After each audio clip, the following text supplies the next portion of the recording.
Good morning students.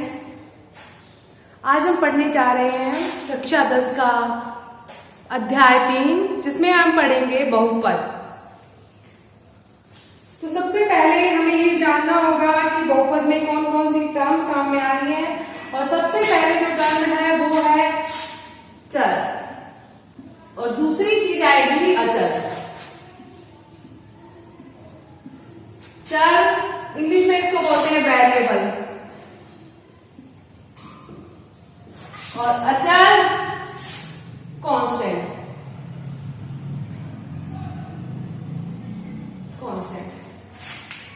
बहुपद के अंदर काम में आने वाली दो महत्वपूर्ण राशियां हैं, एक तो चर और दूसरी अचर। चर वो राशियां जिनका मान बहुपद में परिवर्तित हो जाता है। किसी बहुपद में उसका मान कुछ आता है, दूसरे बहुपद में उसका मान कुछ आता है। तो ऐसी राशियां जिनका मान बहुपद के अंदर फिक्स नहीं होता, निर्धारित नहीं होता, उन्हें हम नाम देते हैं चर राशियां। और ऐसी राशियां जिनका मान बहुपद में निर्धारित होता है उन्हें हम कहते हैं अचर राशियां, और जिनको हम कांस्टेंट बोलते हैं। जैसे कोई नंबर हमें दे दिया 4, इसका मतलब ये है कि संख्या कितनी है 4, यानी कि अगर हमें कोई वस्तुएं दी हो तो वो संख्या में कितनी होगी 4, और फिक्स होगी, ना 4 से कम होगी ना 4 से एक ज्यादा होगी। फिर उसके बाद आता है वेरिएबल्स यानी चर। कहीं पर x आएगा, कहीं y आएगा। किसी क्वेश्चन में x की वैल्यू 10 आ सकती है, किसी क्वेश्चन में x की वैल्यू 5 आ सकती है, किसी क्वेश्चन में y की वैल्यू -5 आ सकती है। इस तरह से यानी कि जिन राशियों का मान निर्धारित नहीं होता उन्हें हम नाम देते हैं चर राशियां, और जिन राशियों का मान निर्धारित होता है उन्हें हम क्या बोलते हैं अचर राशियां या कांस्टेंट। उसके बाद हम आते हैं जनरल टर्म ऑफ पॉलिनोमियल, यानी कि बहुपद की एक सामान्य सी डेफिनेशन हम अगर देखना चाहें तो इसे इस तरह से डिनोट किया जाता है a0x की पावर n प्लस a1x की power n minus 1 plus a2x की power n minus 2 plus and so on an a0 a1 a2 ये सब क्या है वास्तविक संख्याएं। a0 a1 a2 ये सारी क्या है, और an तक ये है वास्तविक संख्याएं। वास्तविक संख्याएं और x की जो पावर हम n दे रहे हैं वो n संख्याएं कहां से होंगी, प्राकृत n belongs to natural numbers. Natural numbers में से आएगा 1 हो सकता है, n का मान 1 हो सकता है, 2 हो सकता है, 3 हो सकता है, एंड सो ऑन, कितना भी हो सकता है, 1 से स्टार्ट होगा। तो अगर बहुपद की परिभाषा अगर हम देना चाहें तो ऐसे बीजीय व्यंजक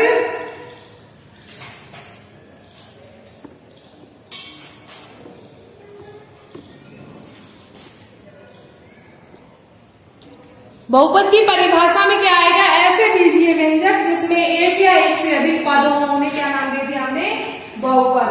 और हमारे चैप्टर में सबसे पहले हम ये जानना चाहेंगे कि बहुपद की घात क्या होती है।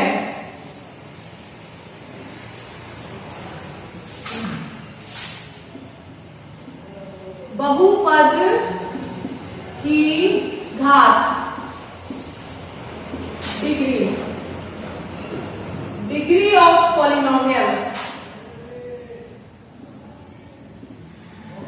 डिग्री ऑफ पॉलिनोमियल मीन्स कोई बहुपद हमें दिया है वो किस घात का होगा, उसका निर्धारण हम कैसे करेंगे कि ये बहुपद कितनी घात का है। जैसे हमें एक पद दे दिया 2x की power 4 plus 5x to the power 3 plus 6x to the power 2 plus 9x plus 7, ये एक बहुपद दे दिया। इसके अंदर हमें ये बताना है कि इस बहुपद की घात क्या है।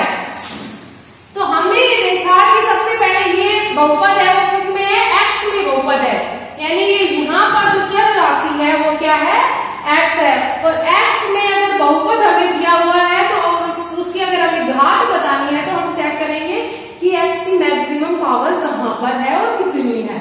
तो हमने चेक किया यहाँ x की घात कितनी है 4, यहाँ पर x की घात देखी तो 3, यहाँ x की घात देखी तो 2, यहाँ पर x की घात 1 और यहाँ x की टर्म है ही नहीं। तो हमने देखा कि x की पावर मैक्सिमम कहाँ पे है, ये है, और कितनी है, 4 है। तो इस बहुपद के अंदर इस बहुपद की घात क्या हो जाएगी, 4, यानी x की घात हमें चेक करनी है। जहां भी x की मैक्सिमम पावर आए वही बहुपद की घात होगी।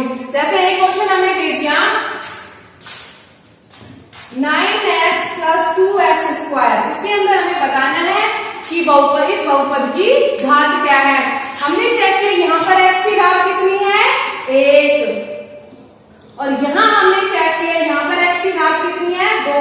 तो इस दोनों में अधिकतम कौन सा है, 2, यानी कि x की मैक्सिमम पावर क्या होगी, 2 होगी, और इस बहुपद की घात में कितनी हो जाएगी, 2 हो जाएगी।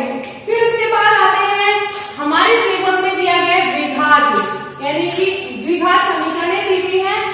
तो उसके सबसे पहले हम जनरल टर्म लेते हैं द्विघात के लिए कि द्विघात किस तरह की इक्वेशन होती है, किस तरह की समीकरणें होती हैं।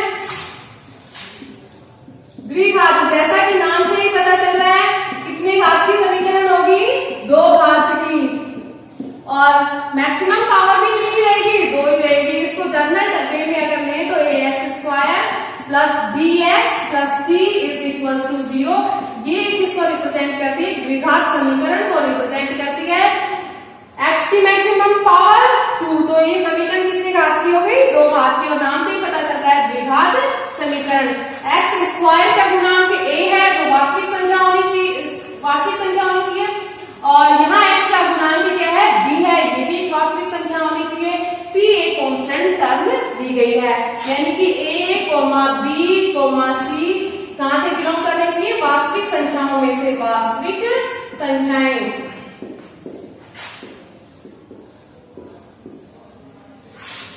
इसके बाद हम आते हैं कि द्विघात समीकरण अगर दी हो तो उसके शून्यक क्या होंगे, कहते किसे हैं शून्यक।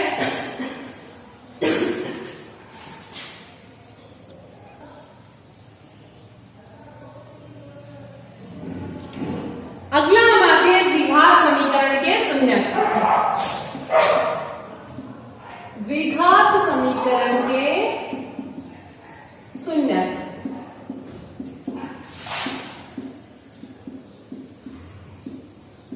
यानी कि पहली बात तो ये शून्यक होते क्या है, तो शून्यक वो एक्टिव हो, जैसे हमारे पास समीकरण जनरल टर्म क्या थी, ax² + bx + c = 0, किसमें है ये, x में द्विघात समीकरण है। तो x के वो मान जो इस समीकरण में अगर रखे तो x का मान क्या आ जाए, 0 आ जाए।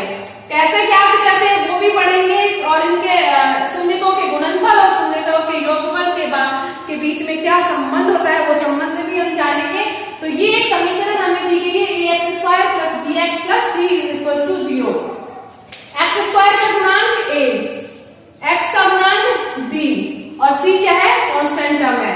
हमने मान लिया कि ये x² की एक समीकरण द्विघात समीकरण है, और द्विघात समीकरण है तो x की घात कितनी है, मैक्सिमम 2, यानी कि x की मैक्सिमम से मैक्सिमम 2 वैल्यूज आ सकती है हमारे पास इस समीकरण को सेटिस्फाइड करने के लिए। और वो जो x के मान आएंगे वो अगर हम इस इक्वेशन में रखेंगे तो इस समीकरण का मान कितना आएगा, 0, और वही मान क्या कहलाते हैं, इस समीकरण के शून्यक। तो हम आते हैं समीकरण के शून्यकों के ऊपर, और शून्य मान लेते हैं कि माना इस समीकरण के 2 शून्यक क्या आएंगे, माना शून्यक बराबर α, β, ये 2 शून्यक हैं, यानी कि x के 2 मान, एक मान अल्फा है और दूसरा मान बीटा है। इन दोनों को अगर हम रखेंगे तो इस समीकरण का मान क्या आ जाएगा, 0 आ जाएगा। और हम एक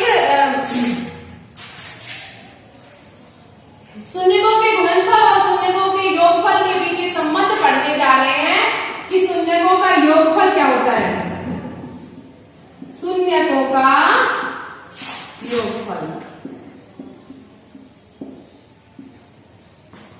यहां से अगर देखें तो शून्यक हमारे पास अल्फा और बीटा, योगफल क्या हो जाएगा, अल्फा + बीटा, ठीक है। अब समीकरण से हमें कैसे पता चलेगा कि शून्यकों का योगफल क्या होता है, तो उसका सीधे से संबंध है -b/a। -b क्या हमारे पास, x का गुणांक, और a क्या है, x² का गुणांक। यानी कि अगर हमें शून्यकों का योगफल पूछा जाए तो हमें क्या करना है, माइनस का निशान लेना है। ऊपर कौन सी संख्या आएगी अंश के अंदर, x का गुणांक, और हर में कौन सी संख्या आएगी, x स्क्वायर का गुणांक। ये तो हुई शून्यकों के योगफल की बात। अब दूसरी चीज हम पढ़ते हैं शून्यकों का गुणनफल।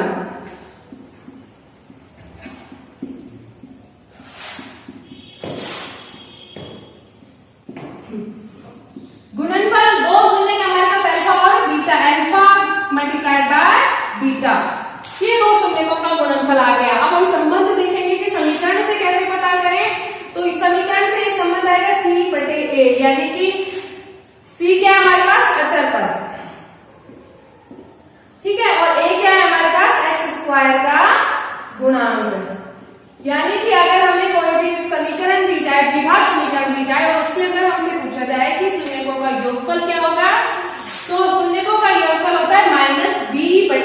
b क्या है, x का गुणांक, a क्या है, x स्क्वायर का गुणांक। शून्यकों का गुणनफल पूछा जाए तो हमें क्या करना होगा, शून्यकों का गुणनफल होगा c/a, यानी कि अचर पद और हर में क्या आ जाएगा, x स्क्वायर का गुणांक।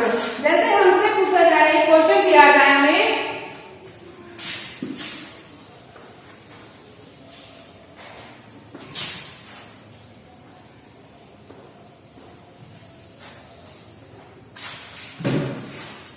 एक समीकरण दे दी हमें 5x square plus 2x plus 7, ये एक समीकरण दे दी हमें, द्विघात समीकरण, और हमसे कहा जाए कि इसमें शून्यकों का योगफल ज्ञात कीजिए तथा शून्यकों का गुणनफल ज्ञात कीजिए।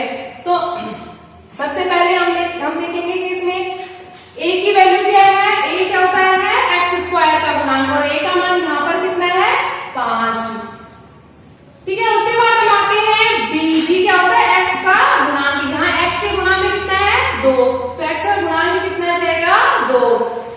c क्या होता है, कांस्टेंट, और कांस्टेंट हमारे पास क्या है, अच्छा सॉरी सर,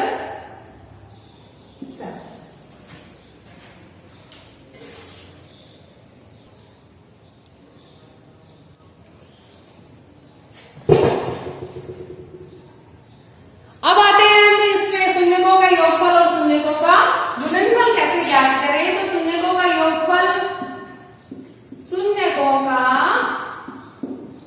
योगफल, योगफल क्या हो गया, -b/a, माइनस b का मान कितना है हमारे पास, 2, a का मान कितना है, 5, तो -2/5 क्या हो गया हमारे पास, शून्यकों का योगफल।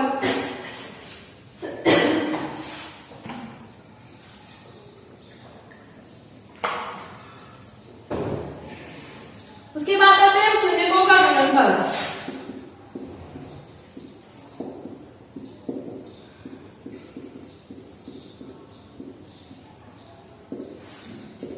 c/a, क्या है हमारे पास, कांस्टेंट कितना है, 7, और a का मान x स्क्वायर का गुणांक 5।